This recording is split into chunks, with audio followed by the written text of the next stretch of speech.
Hello dear students, this is Dr. Isha Gavri from Physics Vision and जो हम series में कर रहे हैं लेक्चर कैडर के पेपर्स उसके अंदर लेक्चर कैडर 2016 का फर्स्ट पार्ट ऑलरेडी अपलोड हो चुका है जिसमें क्वेश्चन नंबर 1 to 45 डिस्कस्ड है पार्ट 1 में एंड आज हम उसका पार्ट 2 करने लगे हैं।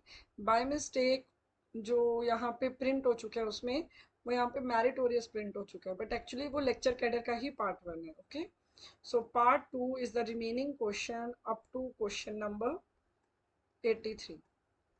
चलिए सो स्टार्ट करते हैं from the question number 46। The doublet observed in the alkali spectra is due to, doublet क्यों ऑब्जर्व होता है? डबलेट ऑब्जर्व होता है due to spin orbit interaction of the electrons, कि स्पिन और ऑर्बिट इंटरेक्ट करते हैं, इस वजह से हमें डबलेट दिखाई देता है। And next after this the hyperfine splitting of spectral lines is of an atom is due to. देखिए बेटे दो तरह की होती है, एक होती है फाइन स्ट्रक्चर और एक होती है हाइपर फाइन। जो हाइपर फाइन होती है this one, it is due to nuclear interactions, nucleon की इंट्रैक्शंस की वजह से होती है। जो न्यूक्लियर के स्पिन की बात करें अगर तो ठीक है, सो जहां न्यूक्लियर स्पिन वाला ऑप्शन दिखे आप उसमें टिक लगा दें। Next question after this, question number 48। If 50 kV is applied potentially in an X-ray tube, then the minimum wavelength of X-ray produced is lambda minimum. अगर एनर्जी गिवन हो तो 12400 upon energy in electron volt, और अगर energy नहीं given तो क्या given होगा? फिर वोल्टेज गिवन होगी, वोल्टेज वोल्ट्स में होनी चाहिए। ठीक है, सो 12400 अपॉन वोल्टेज कितनी दे रखी है? 50 किलो वोल्ट। तो इसको जब सॉल्व करेंगे तो आपका आंसर जो है इस रेंज में से 0.248 आ जाता है approximately. So that means according to it will be 0.248 millimetre. Answer जो है सारे दो आंसर नैनोमीटर में गिवन है और दो आंसर जो है हमें इनकी तरफ से गिवन है एंगस्ट्रॉम्स में, तो ये वाला आंसर है इसका। ठीक है, कैलकुलेट कर लीजिए, आपका आंसर बड़ी इजीली आ जाएगा। Next after this question number 49। Consider the pure rotational spectrum of a diatomic rigid rotor. The separation between two consecutive lines, separation between two consecutive line जो होती हैं वो rotational constant पे depend करते हैं। B is called rotational constant और उसका expression होता है h cut square upon 2i, h cut square upon 2 mu r square, तो मोमेंट ऑफ इनर्शिया के inversely proportionate. Next question, the selection rule for Raman. ये आपसे मैंने पहले भी डिस्कस करा था कि रमन ही एक ऐसा है जिसके अंदर 0 ± 2 होता है। नेक्स्ट, एल एस कपलिंग, दो तीन बार पेपर्स में क्वेश्चन आ चुका है। L for L S, L for light, lighter atom के लिए होती हैं। Next, which of the following cannot be explained by considering a harmonic approximation? Harmonic approximation for lattice vibration. Lattice vibration में क्या क्या आ जाता है? डेबाई भी आता है, ड्यूलोंग भी आता है, ऑप्टिकल ब्रांचेस भी आता है। थर्मल का कोई लेना देना नहीं होता, कैन नॉट पूछे तो थर्मल आएगा। Next after this question number 53। Consider the BCS theory of superconductors. Which one of the following statement is not correct? BCS critical temperature energy gap जो है टेम्परेचर का फंक्शन होती है, बिल्कुल होती है। क्रिटिकल टेम्परेचर मास पे डिपेंड करती है। मिजनर इफेक्ट प्रेजेंस होता है, बिल्कुल होता है। Quantization of magnetic flux unit of h/e होता है, नो, h/2e होता है और इसे बोलते हैं fluxoid. Next question, the temperature T of a magnetic susceptibility of a ferromagnetic material. बहुत इंपॉर्टेंट क्वेश्चन है। अभी आपको एक शॉर्ट वीडियो मिलेगी मेरी तरफ से थोड़ी देर में जिसके अंदर सबके सबके टेम्परेचर की ससेप्टिबिलिटी के साथ रिलेशंस गिवन होंगे सारे मैग्नेटिक सब्सटेंसेस के। तो ये वाला जो है ये किसके बारे में पूछा गया? फेरो का ना, आप अगर कंफ्यूज ना हो तो उसके लिए अपने आप को समझाने के लिए डायग्राम बना लिया करिए कि ये इस साइड है टेम्परेचर, इस साइड है ससेप्टिबिलिटी। ये वाला जो रीजन होता है 0 से लेके TC वाला, इधर ये कॉम्प्लेक्स होता है ससेप्टेबिलिटी, और इधर जो है इनवर्सली प्रोपोर्शनेट होती है। किसमें? T greater than T C, है ना, for T greater than T C. ये कंफ्यूजन होनी किसमें है कि कम लगाना है कि ज्यादा लगाना है। तो for T less than T see it is complex, and for T greater than T see it is this proportionality. Next question.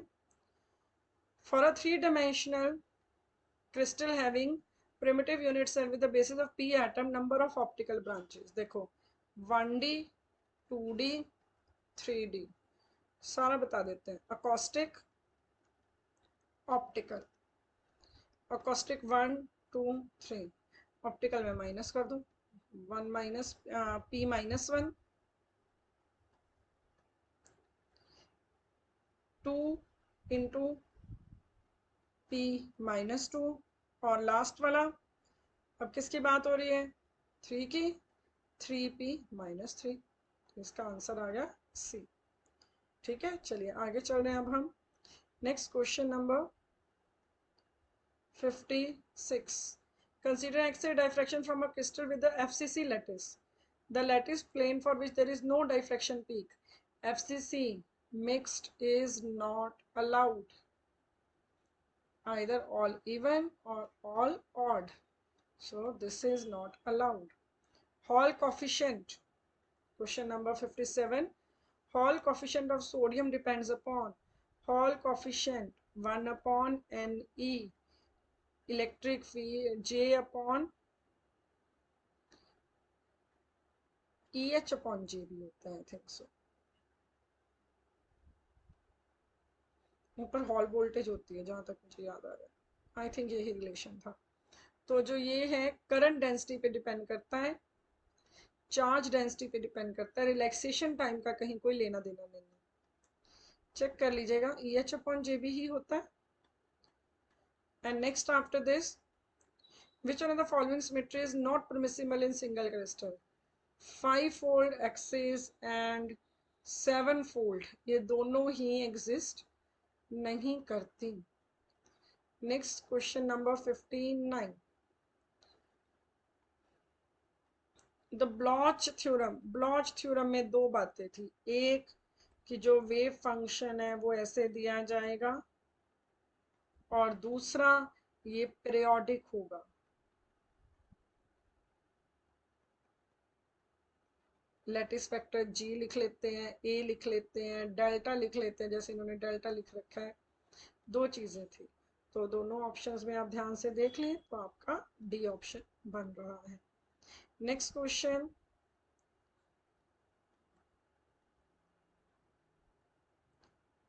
a low density oxygen at low temperature, only the translation and rotational mode of molecules are excited. The specific heat per molecule, देखो बेटे specific heat पर molecule से हम ना एक gamma पढ़ते होते हैं, ratio of specific heat CP/CV।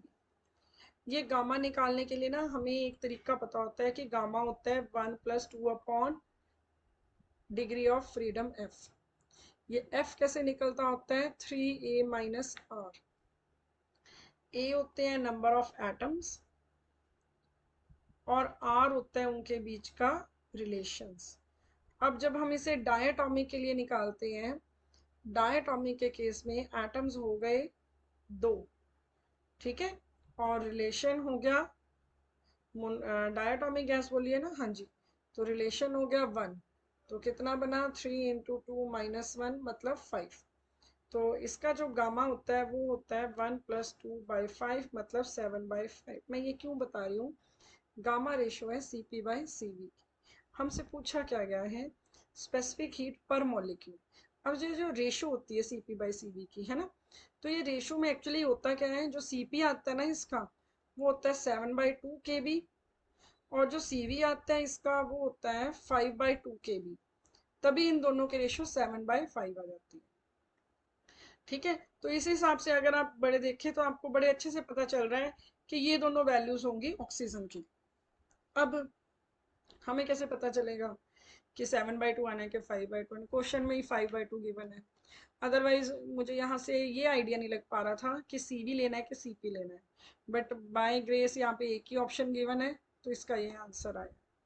Next question after this, is a electronic contribution to specific heat of metals at low temperature. specific heat ना दो टर्म्स का कॉम्बिनेशन होती है, गामा टी क्यूब, प्रोपोर्शनैलिटी बोल देते हैं इसे हम, total specific heat. Total specific heat में ये दो टर्म्स होती है। अब ये टी वाली क्या है, ये ड्यू टू इलेक्ट्रॉनिक होती है। मान लो आप भूल जाओ इलेक्ट्रॉनिक कौन सी है, तो आप याद रखो टी क्यूब लॉ। किस में पढ़ते हो, सॉलिड्स में पढ़ते हो। किस में आती है, लैटिस की वजह से आती है। तो दैट इसने किसका पूछा है, एट लो टेम्परेचर ये कैसे आता है, so it's answer is gamma T. It is a linear function of T. ठीक है, next after this question number 62, the average value of absolute value of velocity of electron corresponding to point of inflection in energy k diagram। Energy और के का diagram में पूछा किसके बारे में हुआ है, वेलोसिटी के बारे में। दो बना लेते हैं, वेलोसिटी अलग से दिखा देंगे। ठीक है, तो इधर होगी एनर्जी, ये होगी के वैल्यूज। एनर्जी ऐसा ग्राफ फॉलो करती है, ये जो पॉइंट होते हैं ये माइनस पाई बाय ए से plus pi by A, energy के ये पॉइंट्स होते हैं। ठीक है, और जो वेलोसिटी होती है वो इस ग्राफ को फॉलो करती है। आप देख पा रहे हो कि यहाँ पे वेलोसिटी की मैक्सिमम वैल्यू है। ये जो वेलोसिटी की मैक्सिमम वैल्यू है ये k इक्वल टू के नॉट पे आती है, और इसको बोला जाता है पॉइंट ऑफ इन्फ्लेक्शन। तो अब आप इस डायग्राम से अपने क्वेश्चन का आंसर दीजिए। इसने पूछा है पॉइंट ऑफ इन्फ्लेक्शन पे वेलोसिटी की क्या वैल्यू होगी। I can see it is maximum.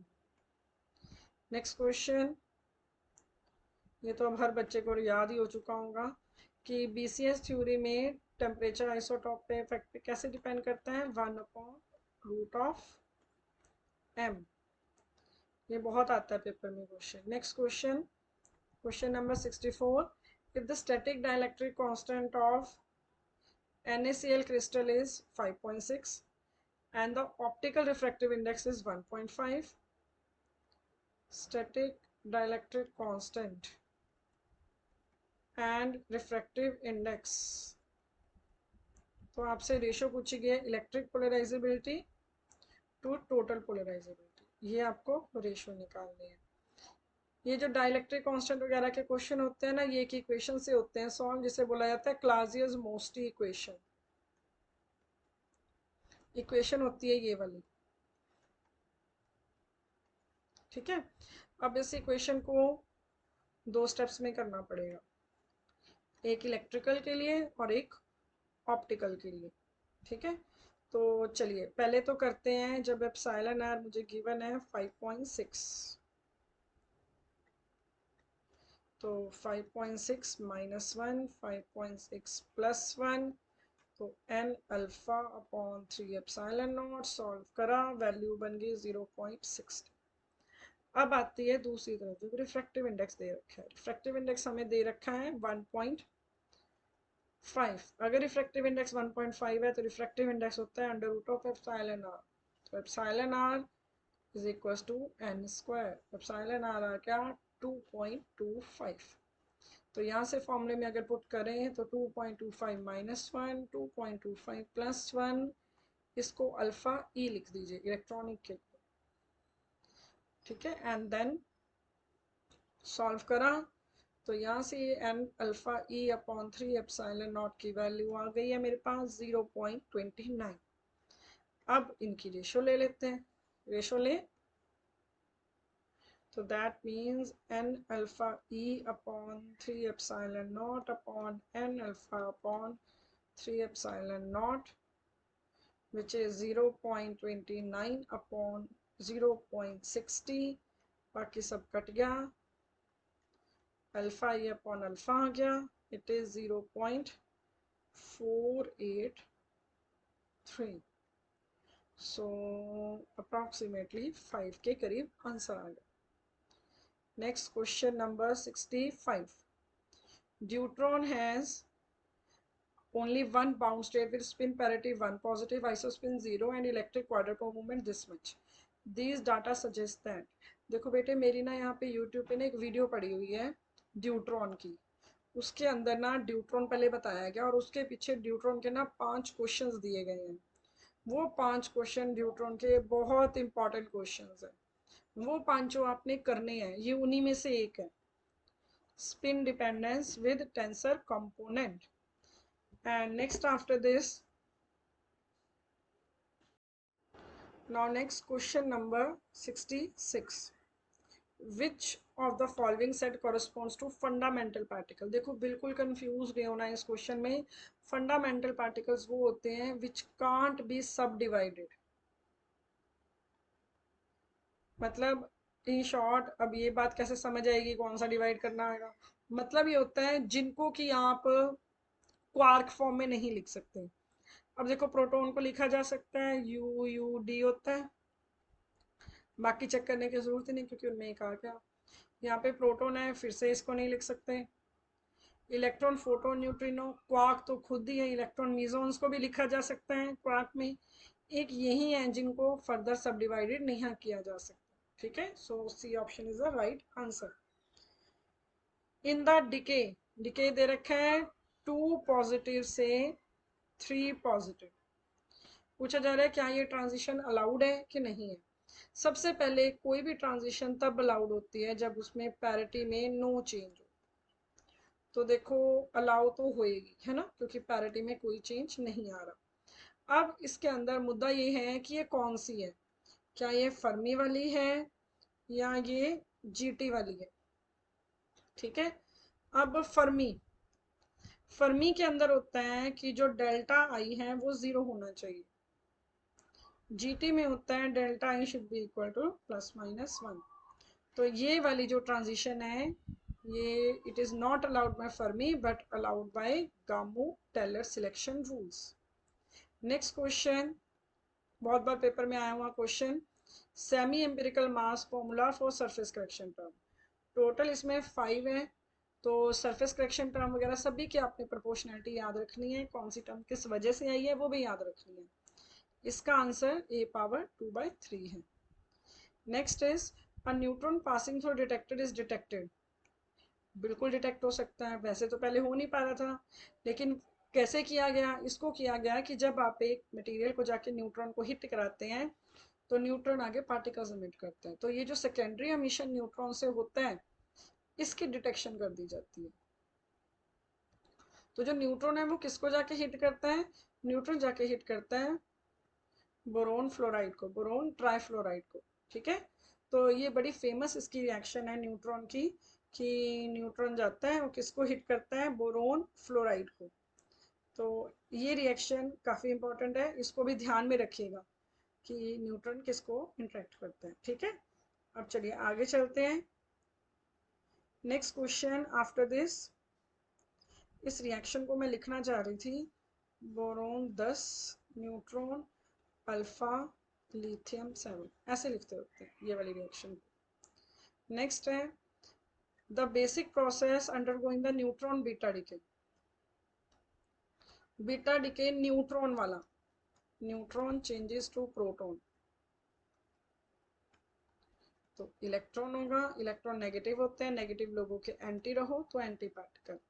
Quark content लिखें, इसमें है यू डी डी, इसमें है यू यू डी, और इनको तो हम लिख ही नहीं सकते है ना, दोनों फंडामेंटल पार्टिकल्स हैं। एक यू कट गया, एक डी कट गया, तो बच क्या गया, D changes to U plus, तो ये एक प्रॉपर प्रोसेस हो गया, डी चेंजेस टू यू, ये वाला ये रहा, ठीक है। सो दिस इज, अच्छा ये तो चलो बीटा डीके था न्यूट्रॉन वाला। अगर आपसे प्रोटॉन वाला बीटा डीके पूछते हैं तो proton changes to neutron plus positron plus neutrino, तो इस रिएक्शन में आप क्या लिखेंगे, U U D changes to U D D plus this and neutrino, so ये बन गया U changes to D plus this one, ठीक है। तो ये भी एक इम्पॉर्टेंट प्रोसेस है, इसको भी थोड़ा माइंड में रख लीजिए। दिस इज इम्पॉर्टेंट, जैसे ये इम्पॉर्टेंट है वैसे वो नीचे वाला भी इम्पॉर्टेंट है। Next question after this, question number 71। ये क्वेश्चन ऑलरेडी काफ़ी बार रिपीट हो चुका है। स्पिन पैरिटी कैलकुलेट करनी आप सबको आती है, सिंपली आपने वो स्पड्स वाला तरीका लगाना है। ये ऑलरेडी हमारी काफ़ी वीडियोस में आपको क्वेश्चन मिल जाएगा, हाफ आंसर है इसका। Next after this, weak nuclear forces acts on. Weak nuclear forces किस पे एक्ट करती हैं?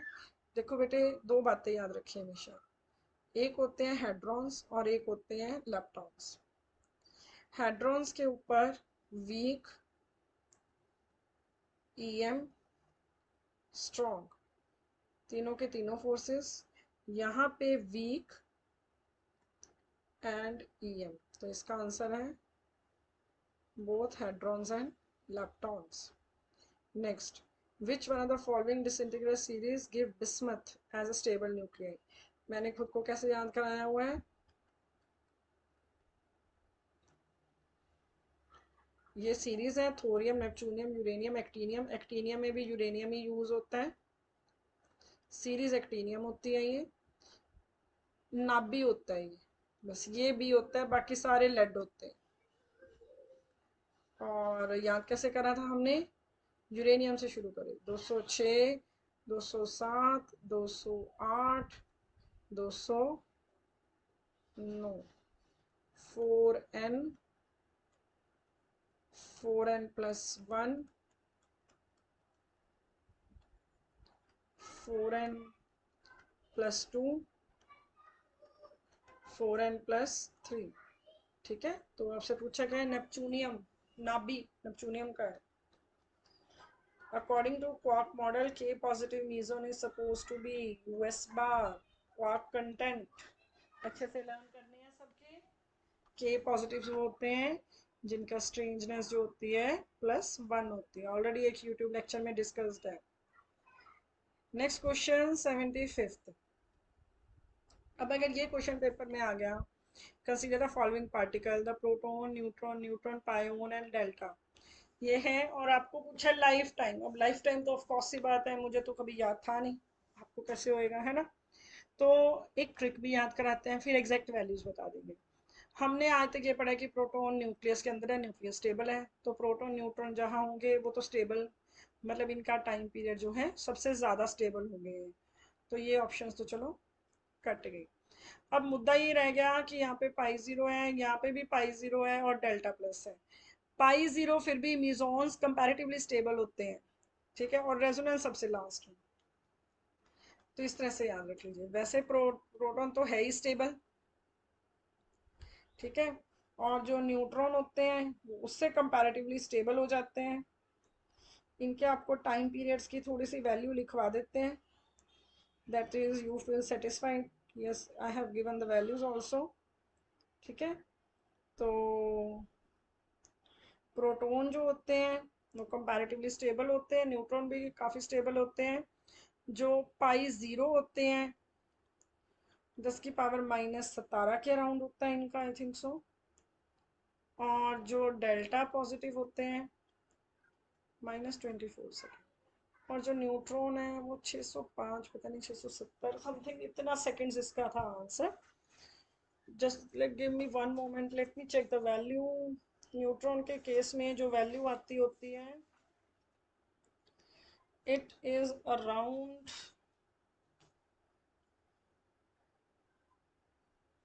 930 सेकेंड,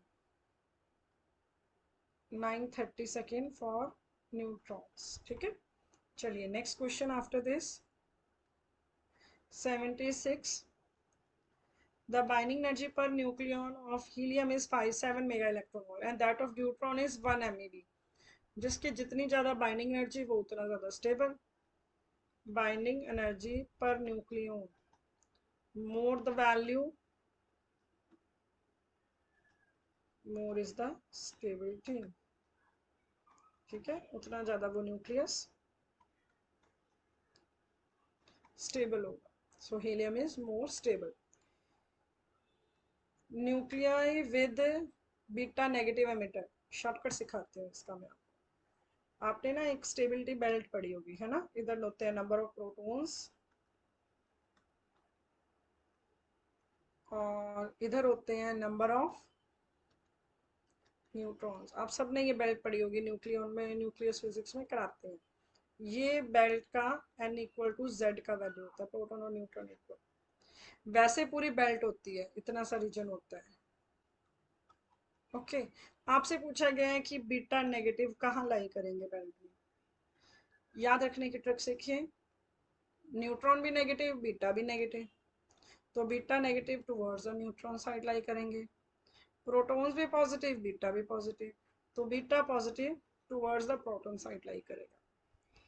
सो दैट मीन्स ये कहाँ लाई कर गया, अबव द स्टेबिलिटी बेल्ट, और beta positive below the stability belt.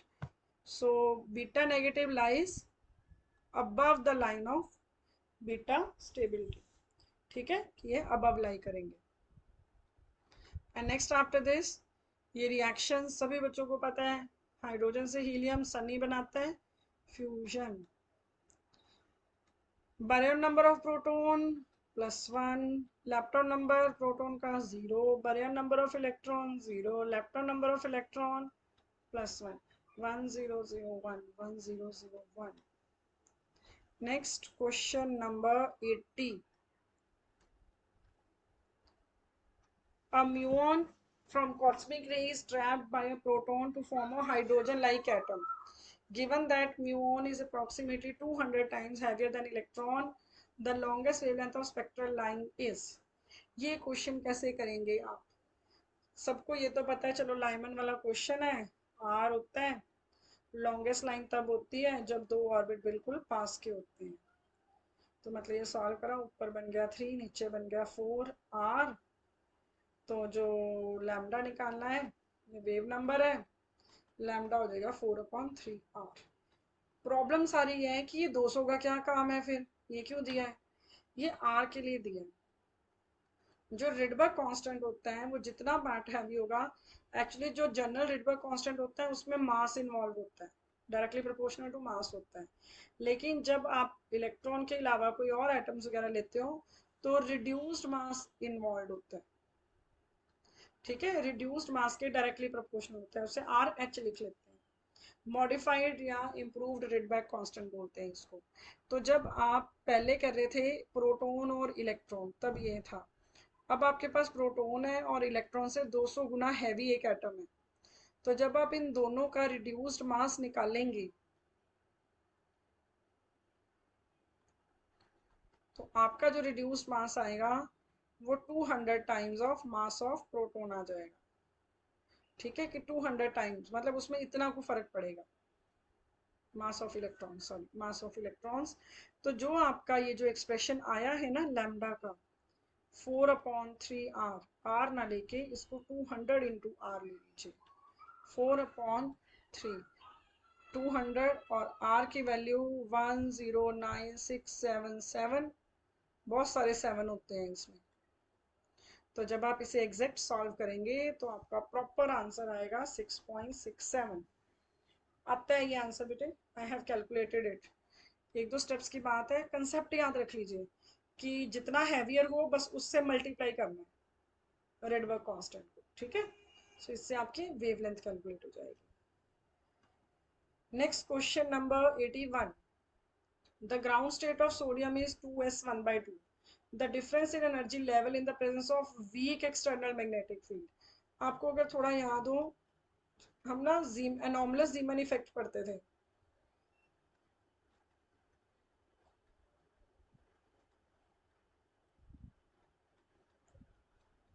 Anomalous जीमन effect में क्या होता था कि दो तरह की लाइंस आती थी, एक D1 की वजह से, एक D2 की वजह से। D1 वाली 4 में डिवाइड होते थे, ये वाली 6 में डिवाइड होती थी। D1 वाली लाइन आती थी P1/2 टू S1/2, और D2 वाली आती थी P3/2 to S1/2, right. Okay, अब इसने पूछा है कि ये जो लाइन है एस वाली, ये कितना में स्प्लिटिंग दिखाएगी, कितना फील्ड इसका स्प्लिट होगा। ठीक है। तो बोहर मैग्नेट्रॉन के टर्म में एक्चुअली ये ना दो लेवल्स के बीच का डिफरेंस होता है, तो ऊपर भी म्यू बी, नीचे माइनस म्यू बी। तो जब दोनों को डिफरेंस निकालते हैं म्यू बी, कंफ्यूजन नहीं होनी चाहिए, एक म्यू के साथ जो बी है वो उसके पैर में लगा देते हैं बोहर मैग्नेट्रॉन वाला, और एक इसके साथ मल्टीप्लिकेशन में लगा देते हैं, दोनों में थोड़ा सा डिफरेंस रखते हैं।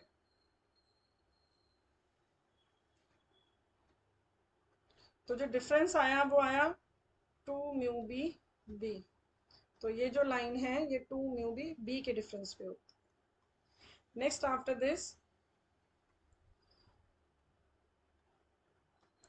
And atomic transition in magnetic field is due to of 1 Tesla shows Zeeman effect given that Bohr magnetron is given by this values and the wavelength corresponding is 250 nanometer। हमसे ये पूछा गया है कि स्पेक्ट्रल में जो जीमन शिफ्ट होती है वो कितनी आएगी, ये हम शिफ्ट कैसे निकालें। तो इसको निकालने के लिए एक बड़ी सिंपल सी बात आप अपने दिमाग में रखिए कि जब आपने ये क्वेश्चन, जब आपने जीमन इफेक्ट पढ़ा था, तो जीमन इफेक्ट पढ़ते वक्त एक फॉर्मूला तो आपने सिंपली फ्रीक्वेंसी के लिए पढ़ा था, और एक फॉर्मूला आपने पढ़ा था उसके लिए क्या बोलते हैं जिसको, वेवलेंथ के लिए, डेल्टा लैम्डा का। तो सबसे पहले तो आपको वो डेल्टा लैम्डा वाला फॉर्मूला माइंड में होना चाहिए कि डेल्टा लैम्डा वाला फॉर्मूला किस तरह से करेंगे। जो डेल्टा लैम्डा वाला फॉर्मूला होता है वो ये होता है delta lambda equals to lambda square upon C, और साथ में B upon H mu B. मुझे पता है ये याद नहीं रहने वाला, पेपर का क्वेश्चन है, करवाना तो पड़ेगा ना। So delta lambda is equals to, given क्या क्या है, लैम्डा गिवन है 250, magnetic field 1 tesla, 250 nanometre, 250 into 250 10 की पावर माइनस 18 हो गया, नैनोमीटर था ना। Magnetic field 1 Tesla, Bohr magnetron 9.27 10 की पावर माइनस 24। नीचे वेलोसिटी ऑफ लाइट और साथ में प्लैंक्स कांस्टेंट 6.64 माइनस 34। ठीक है। तो जब ये सारी वैल्यूज आप सब्स्टिट्यूट करेंगे और इसे सॉल्व करेंगे तो आपका आंसर आ जाएगा 29172.96 इंटू 10⁻⁷ नैनोमीटर, जिससे हम अप्रॉक्सीमेटली 0.0029 नैनोमीटर कहते हैं, और जो कि अप्रॉक्सीमेटली 0.01 नैनोमीटर। ठीक है। फॉर्मूला थोड़ा सा याद रख लीजिएगा, कई बार डायरेक्टली प्रोपोर्शनैलिटी भी पूछ लेते होते हैं कि बोहर मैग्नेट्रॉन के डायरेक्टली प्रोपोर्शनल है। Next the last question, the last two terms of manganese is 3d54s2। तो टर्म फैक्टर निकालना है, ये क्वेश्चन अच्छा है, करना भी चाहिए ये वाला हमें। मैंगनीज 4 पॉजिटिव, 3d54s2, 4 निकालने, 2 यहाँ से निकल गए, 2 यहाँ से निकलेंगे, तो इसकी कॉन्फ़िगरेशन हो जाएगी 3d3, 1 2 3 4, -2 -1 0 1 2, ये 3 इलेक्ट्रॉन ये रहे। तो स्पिन कितनी हो गई 3/2, मल्टीप्लिसिटी कितनी हो गई 2s + 1 4। तो पहले तो मैं ऑप्शंस में देखूं 4 कहाँ आ रहा है, इन दोनों में आ रहा है, तो ये तो हो गई खत्म। अब बारी आई डी है कि एफ है। एल देखें, मैग्नीट्यूड लेना होता है सारी वैल्यूज का, तो 2 + 1 3 हो गया। हाँ जी, एल 0 होता है तो एस ऑर्बिट होता है, 1 होता है तो पी ऑर्बिट होता है, 2 होता है तो डी ऑर्बिट होता है, 3 होता है तो एफ ऑर्बिट होता है। सो इट क्लियरली शोज कि एफ आएगा। तो मेरी ग्राउंड स्टेट की प्रिडिक्शन टर्म क्या हुई इसकी टर्म हो गई 4f। आगे निकालने की जरूरत ही नहीं है, हमारा इसी से ही आंसर है। ठीक है। सो ये बेटे वो सारे क्वेश्चंस कवर हो गए जो मैंने आपको बोले थे कि आपको इस पेपर के करवाए जाएंगे। ओके, अब हम नेक्स्ट वीडियो में मिलेंगे with the questions of lecture cadre 2021। So the next video, lecture cadre 2021, almost 98 to 90 98 to 100 questions हैं उसके जो हमारे काम के हैं। तो मेरी कोशिश है कि वो 100 के 100 क्वेश्चंस आपको करवाए जाएं। बेटे आप हमारा चैनल सब्सक्राइब करें, लाइक करें और कमेंट करें if it is useful to you. Thank you.